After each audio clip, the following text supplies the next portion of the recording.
an off-the-shelf affiliate program beforehand. Originally we were on Web Gains, and then we moved over to Awin and just kind of had a very basic platform. And then when we met RevWise, they kind of went through the platform and just made us realize how much we were missing out. And we just thought, as a lot of people do, when you're brand side, see affiliates as like a lesser channel, not something you need to be focused on. But yeah, I didn't realize how much we were missing out on. What was it about the RevWise team and Jamie and Gary here that you were like, this is the partner to really help us like drive that forward momentum? For sure. I think they are a similar mentality to our business. They're hungry people. They see opportunities, and actually Gary made us very aware of the things that we were missing out on, all these opportunities, how basic the actual program was. And then as we've started growing together, the growth and the performance, and then aligning with the kind of CPA mentality that we've got, has just really been a perfect partnership. I think the thing that excites me the most is where I see a lot of kind of brand awareness coming from now is from those advertorials and those content publishers.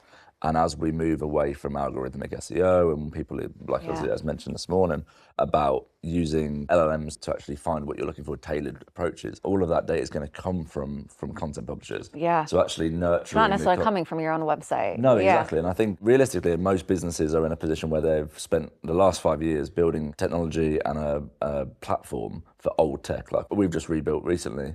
And it was focused around Core Web Vitals, it was focused on backlinks and all of this. But realistically, the algorithm won't be like that if LLM is the way forward. Yeah. And where is it going to pull the data from? It's going to be from content publishers, realistically. Yeah, exactly. We were having this conversation yesterday about AI results. The three of us were sat around, pulled up ChatGPT, and what did I say? Where's the best place to buy alcohol in the UK? What's the best place to buy alcohol online in the UK? And it just came up with the results, and it was like Bottle Club, #1. Yeah. And so this... I mean, you guys all high-fived and... Yeah, we really did. Screenshots, send it to the team. So it's understanding that, and also understanding that publishers need a stronger ally than ever to survive when they're getting, constantly getting knocked by Google, by Facebook. They need to be able to get the best yield possible from their views. And affiliates has come in to sort of do that. Something else that you had mentioned earlier in this conversation, that preparing the Bottle Club for an AI future forward is you've turned off a lot of other advertising spend and really, again, consolidating that investment into these longer tail content partners and things that are being trolled by LLMs. So do you want to talk to us a little bit more about what that is? Yeah, so we in January turned off our Google Shopping through Google and also Meta. Reason being is when we did the analysis of where our spend was versus our profit, it just wasn't true. And that's where we kind of get into the multi-touch attribution piece.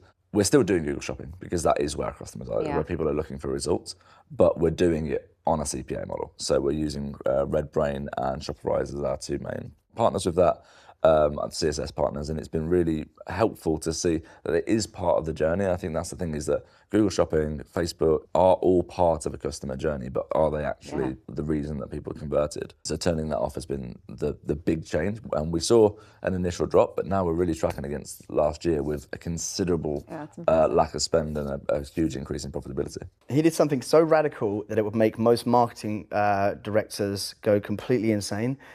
Because it seems incredibly brave, but in his case, being a multi-brand retailer and sometimes struggling with PPC profitability, just to turn that off and trust that the affiliate program that's now more mature is going to pick up the slack was, an incredible live experiment that has thankfully gone very well for them. I think one of the reasons we moved to Awin, we were having loads of fraud or like super high costs that we couldn't actually attribute. Bringing in proper deduplication, which was really, for me, was a real selling point of Awin, and then having someone like you guys to go and manage like the deduplication and the validation, and also challenge publishers and go, that's not yours. That's not, you weren't really involved in that sale, and that you couldn't do that with one person in house. Or if you've got an affiliate program that you think is oversimple, not leveraging what is out there, not containing enough different publisher types, and maybe even wasteful or mismanaged, then you should look at who is running that for you and start asking questions, because you can get way more from that channel.